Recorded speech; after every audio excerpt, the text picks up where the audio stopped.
I've registered as an Arizona independent, and people like me just don't feel like we fit neatly into one party's box or the other. And so, like many across the state and the nation, I've decided to leave that partisan process. That was Arizona Senator Kyrsten Sinema announcing her departure from the Democratic Party just 3 days after it managed to clinch a true majority in the Senate. In case you don't remember her, she's now going out of her way to remind you. She's actually been out of the headlines for a while, after all. Clearly doesn't really like that place. Last year, she and her fellow Democratic Senator Joe Manchin made news for standing in the way of President Biden's signature Build Back Better negotiations, and after that, filibuster reform. Well, as of today, as you heard, she's an independent. In fact, according to her office this morning, she, quote, did not prior and will not now attend caucus meetings for Democrats. Okay.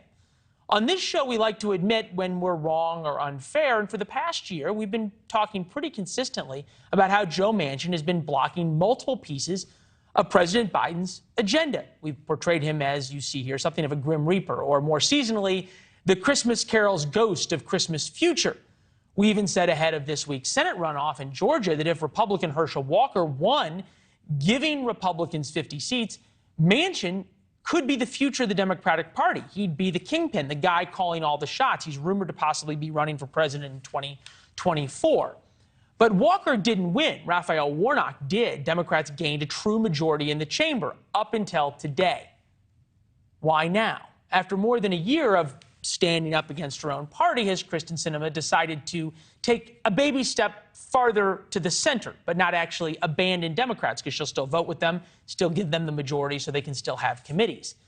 She's never had the same incentive as Manchin. The senator from West Virginia sits torn between representing the interests of both his coal country constituency and the Democratic agenda. Take, for example, his resistance to Build Back Better, which undermined his state's mining industry. Some might say actually standing on principle for what your state needs is what a U.S. senator is supposed to do. Kyrsten Sinema's voting record follows a common sense maxim that predicates either political party, predates, I should say, either political party, follow the money. This past August, her own staffer accused her of letting Wall Street pull her strings as she raked in millions from wealthy donors while being the lone Democratic holdout against raising corporate taxes. If we're going with the holiday movie references, she's the Mr. Potter, so to speak, in It's a Wonderful Life Capitol Hill version.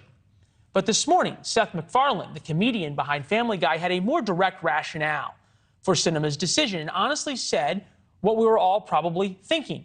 Raphael Warnock, he wrote, wins Georgia's Senate runoff, altering the power dynamic for Democrats in the upper chamber and drawing much media attention, Kyrsten Sinema. Well, every movie needs a star. President Biden's mostly been staying in the White House. He did during the Georgia runoff. Democrats are looking for a star.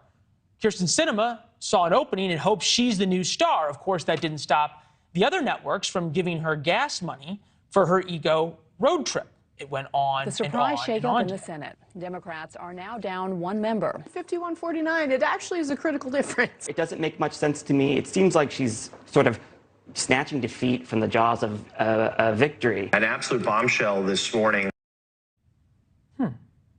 What it means for the future of the Senate remains to be seen, but Matt Lewis tonight writes in the Daily Beast that at the very least she's going to keep things interesting in 2023. We hope so. Most moderates are moderate in all ways, which is to say they're boring. Sinema's brand is more contrarianism meets radical centrism.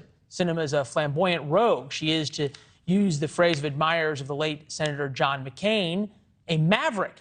And these traits were always guaranteed to garner attention and a word we can't say on television. To be fair, if you are irritating the establishment of either party in Washington as a politician or a journalist, you're probably doing something right. Thanks for watching. Go to newsnationnow.com to find NewsNation on your television provider. And don't forget to subscribe. Click the red button to get more of NewsNation's fact-driven, unbiased coverage.